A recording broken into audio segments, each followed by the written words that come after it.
Hello दोस्तों, आप सभी का स्वागत है अपने YouTube channel VA study point में। हमारे द्वारा करंट अफेयर्स के साथ स्टेटिंग पोर्शन को जोड़कर कवर कराया जा रहा है। तो आइए शुरू करते हैं आज की क्लास। आज की क्लास का पहला पॉइंट है आर्द्रभूमि। आर्द्रभूमि क्या होती है, अभी उस पर हम प्रकाश डालेंगे। पहले उससे संबंधित करंट अफेयर्स देख लेते हैं। देखिए, भारत के दो नए स्थलों को रामसर स्थल का दर्जा प्राप्त हुआ है। वो स्थल कौन कौन से हैं? खीचन और मैनार। खीचन और मैनार किस राज्य में है? राजस्थान में। तो रामसर सूची में आर्द्रभूमि सम्मिलित होती है। रामसर सूची में आर्द्रभूमियाँ सम्मिलित होती है, आर्द्रभूमि की सूची होती है रामसर सूची में। देखिए, रामसर संधि जो हुई थी 1971 में हुई थी, और कहाँ पर हुई थी? ईरान के रामसर शहर में। इसी कारण इसको रामसर संधि के नाम से जाना जाता है। रामसर संधि कई बार एग्जाम में आ चुका है। रामसर संधि कब हुई थी? तो ध्यान रखना, 1971 में रामसर संधि हुई थी। इसी परिप्रेक्ष्य में विश्व आर्द्रभूमि दिवस 2 फरवरी को मनाया जाता है। विश्व आर्द्रभूमि दिवस 2 फरवरी को मनाया जाता है। 2025 का विषय है या थीम है विश्व आर्द्रभूमि दिवस की, हमारे साझा भविष्य के लिए आर्द्रभूमि का संरक्षण। इम्पोर्टेंट है, ध्यान रखना। 2025 का विषय है हमारे साझा भविष्य के लिए आर्द्रभूमि का संरक्षण।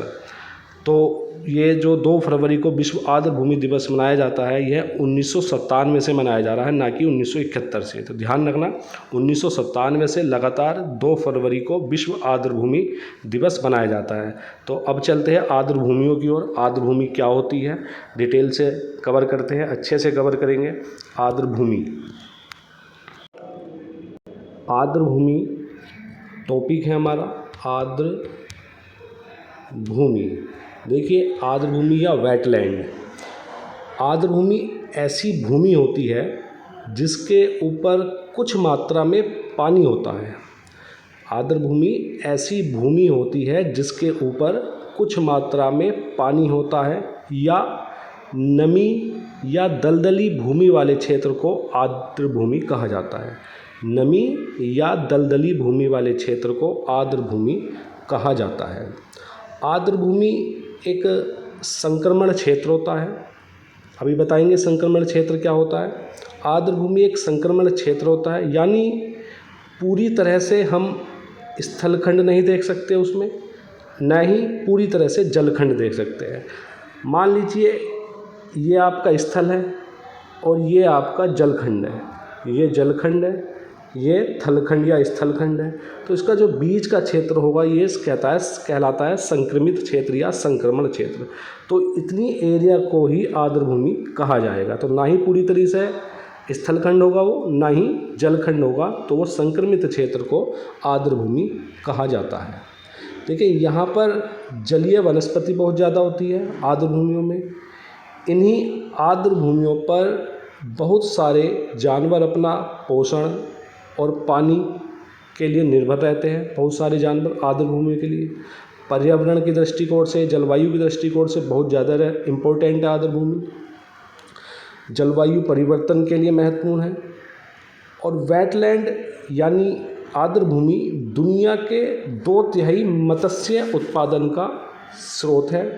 आर्द्रभूमि आर्द्रभूमि की अगर परिभाषा देखें तो क्या कहलाएगी परिभाषा?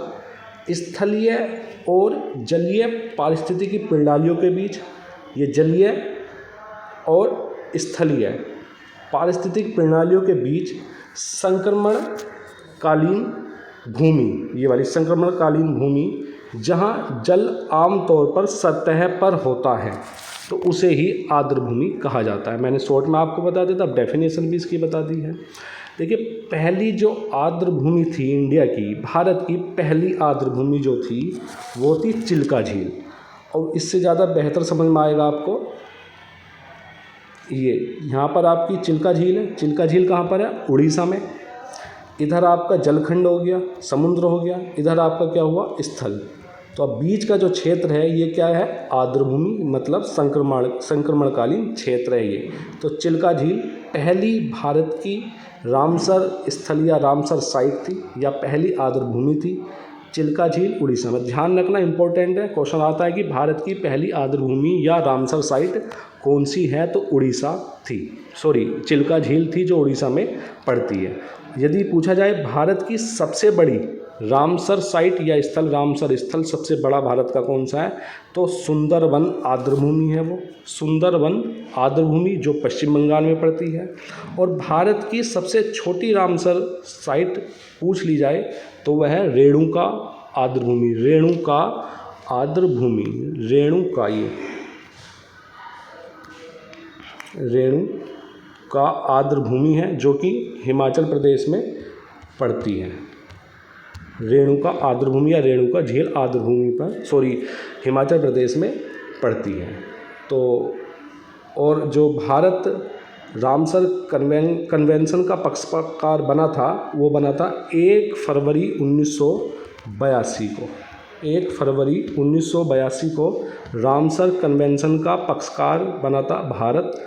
और आर्द्रभूमियों पर जो खतरा है वो किस प्रकार खतरा है, शहरीकरण से खतरा है, औद्योगिकीकरण से खतरा है, जलवायु परिवर्तन से खतरा है, जैसे तापमान में वृद्धि हो, वर्षा में बदलाव हो, ड्रेनिंग से खतरा है। तो चलते हैं अपनी क्लास की और करंट की। नेक्स्ट क्वेश्चन है करंट अफेयर्स का,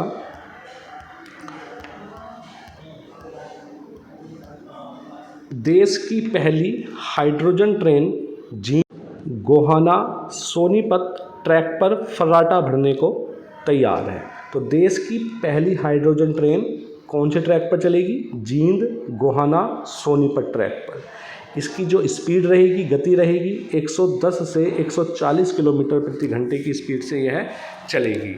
और भारत जो है जर्मनी, फ्रांस, स्वीडन और चीन के बाद हाइड्रोजन ट्रेन चलाने वाला 5वां देश होगा। भारत जो है जर्मनी, फ्रांस और स्वीडन और चीन के बाद हाइड्रोजन ट्रेन चलाने वाला कौन सा देश होगा, 5वां।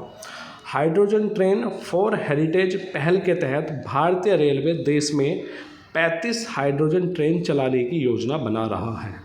नेक्स्ट क्वेश्चन, केंद्रीय स्वास्थ्य सचिव ने दवा की गुणवत्ता और सुरक्षा बढ़ाने के लिए श्रेष्ठ पहल की शुरुआत की है। तो क्वेश्चन आ सकता है, हाल ही में दवाई की गुणवत्ता और सुरक्षा बढ़ाने के लिए कौन सी पहल चालू की गई है, तो ध्यान रखना श्रेष्ठ पहल। नेक्स्ट क्वेश्चन इंपॉर्टेंट क्वेश्चन है, हाल ही में पहला वैश्विक MS स्वामीनाथन पुरस्कार 2025 किसको मिला है, डॉक्टर एडेमोला एडेनिले। तो ध्यान रखना पहला वैश्विक MS स्वामीनाथन पुरस्कार 2025 का विजेता कौन है, डॉक्टर एडेमोला एडेनिले। का संबंध किस देश से है, नाइजीरिया से। तो डॉक्टर MS स्वामीनाथन किससे संबंधित है, किस क्षेत्र से संबंधित है, हरित क्रांति में इनका बहुत बड़ा योगदान रहा था, जो 1960 के दशक में हरित क्रांति की शुरुआत हुई थी। तो भारत में जिनको हरित क्रांति का जनक भी कहा जाता है MS स्वामीनाथन को। Next question, Henley passport index या हेनले पासपोर्ट सूचकांक 2025, इसमें पहली रैंक किसको प्राप्त हुई है, सिंगापुर को। ध्यान रखना क्वेश्चन आता है, हेनले पासपोर्ट इंडेक्स 2025 में पहली रैंक सिंगापुर को, भारत को जबकि प्राप्त हुई है 77वीं रैंक। तो डायरेक्ट क्वेश्चन आ सकता है कि हेनले पासपोर्ट इंडेक्स 2025 में भारत को क्या रैंक प्राप्त हुई थी, ऑप्शन दे देगा 77, 70, 80, 85। तो ध्यान रखना 77। इसके अनुसार, इस रिपोर्ट के अनुसार या इस इंडेक्स के अनुसार भारतीय पासपोर्ट धारक कितने देशों में वीज़ा मुक्त यात्रा कर सकते हैं, 59 देशों में भारतीय पासपोर्ट धारक वीज़ा मुक्त यात्रा कर सकते हैं। सबसे कमज़ोर पासपोर्ट किस देश का रहा है, अफ़गानिस्तान का, जिसका स्थान है 99। नेक्स्ट क्वेश्चन, UIDAI ने आधार सुरक्षा और विश्वसनीयता को मजबूत करने के लिए किसके साथ समझौते पर हस्ताक्षर किए हैं, तो भारतीय सांख्यिकी संस्थान। तो आपको कमेंट बॉक्स में बताना है UIDAI क्या है और इसकी स्थापना कब हुई है और इसकी फुल फॉर्म क्या है।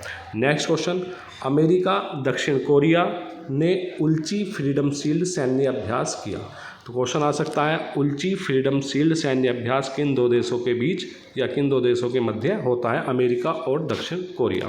नेक्स्ट क्वेश्चन है, IIT दिल्ली और IIT गांधीनगर ने पहले जिला बाढ़ गंभीरता सूचकांक में किसे शीर्ष स्थान दिया है, आंसर है पटना।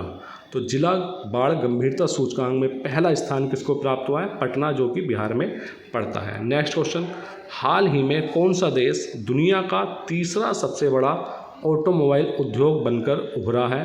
तो आंसर है भारत। नेक्स्ट क्वेश्चन, विश्व हाथी दिवस 2025 कब मनाया गया? 12 अगस्त को विश्व हाथी दिवस मनाया गया है। नेक्स्ट क्वेश्चन, आज की क्लास का लास्ट क्वेश्चन, सरकारी ई मार्केट प्लस यानी जैम GEM ने सुगमता, पहुंच और समावेशन थीम के साथ अपना नवा स्थापना दिवस मनाया। तो ध्यान रखना, जो जैम ने अपना दिवस मनाया है कौन सी थीम के साथ? सुगमता, पहुंच और समावेशन थीम के साथ नवा स्थापना दिवस मनाया है। तो दोस्तों, आज की क्लास हम यहीं समाप्त करते हैं। सभी दोस्तों से हमारा प्यार भरा निवेदन है कि हमारे YouTube channel VA study point को सब्सक्राइब, शेयर एंड लाइक करना न भूलें। धन्यवाद।